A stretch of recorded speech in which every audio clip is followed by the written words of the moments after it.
Hey everyone, I'm Christian Infinger and this is my new student dialogue vlog video. Right off the bat, I just attended the Us and Them, a dialogue on discrimination for my new student dialogue, and we'll get right into the questions here. Um, First question is, did your group achieve true dialogue? And I would say that yes, my group did actually achieve true dialogue. Most everyone spoke out openly and honestly.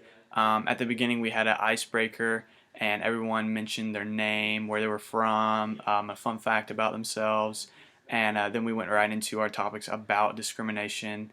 And as we were going through those topics, everyone was pretty honest. Nobody was really accused of anything. Everybody was open to hearing everybody's discussion, and nobody got into any violent debates.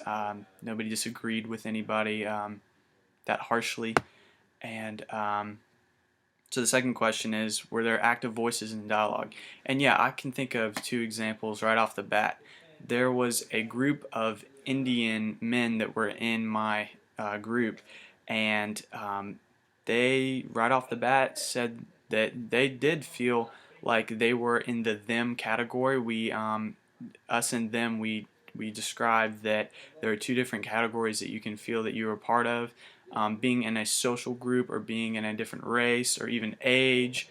We had so many different categorizations that people were thrown into, and the Indian group, they felt like they were a them in the situation. They were not an us group. And through that, they described their hardships um, as they've been here in Clemson.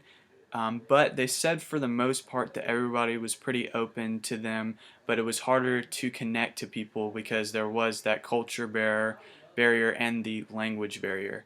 Also, the second example, there was a guy who went to China two different times, and he said that he felt like he was on the outside most of the time, again through the language and cultural barrier. Same thing as the Indians that are here right now going to Clemson University. Um, and he said that honestly, it was hard for him while he was there in China. It was hard feeling just everybody look at you, knowing that you were the only white guy around for miles, it seemed like. He said it was just kind of harder to connect to people while he lived down there. All right, so third question we got here is, um, were there more reserved voices in your dialogue? And I would say yes. There's one guy in particular who's an African American male, and he spoke right at the beginning about how he was raised. That people told him that if you were not in jail or playing a sport, a major league sport, that you wouldn't make it anywhere else. And so I felt like he just kind of came in with that kind of that kind of mission to just let everybody know that that was on his mind. And from then on, he didn't open up about anything else, which is perfectly fine. But he was definitely one of the more reserved voices in the group. He didn't speak too much after that.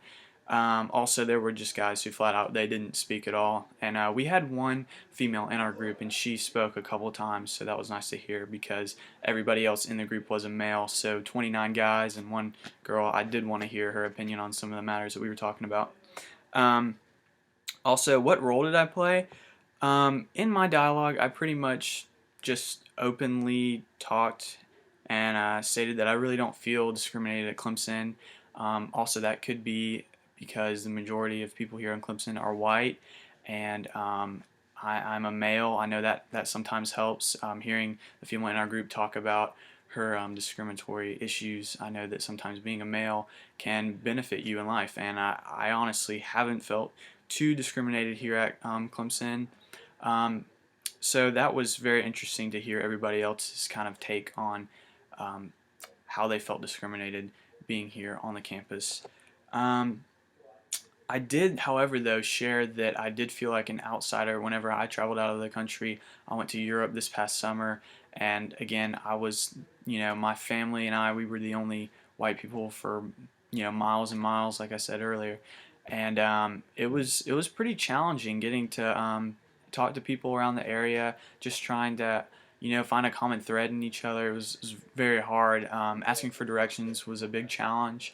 and just trying to find like a good place to eat. Sometimes something we take for granted here, being in America, I definitely ran into in Europe. So that was something that I shared. Um, to finish up, I think that dialogue is a component of Lib 100 because it's very important. It's very important here at Clemson. You're going to need dialogue throughout your entire career here at Clemson.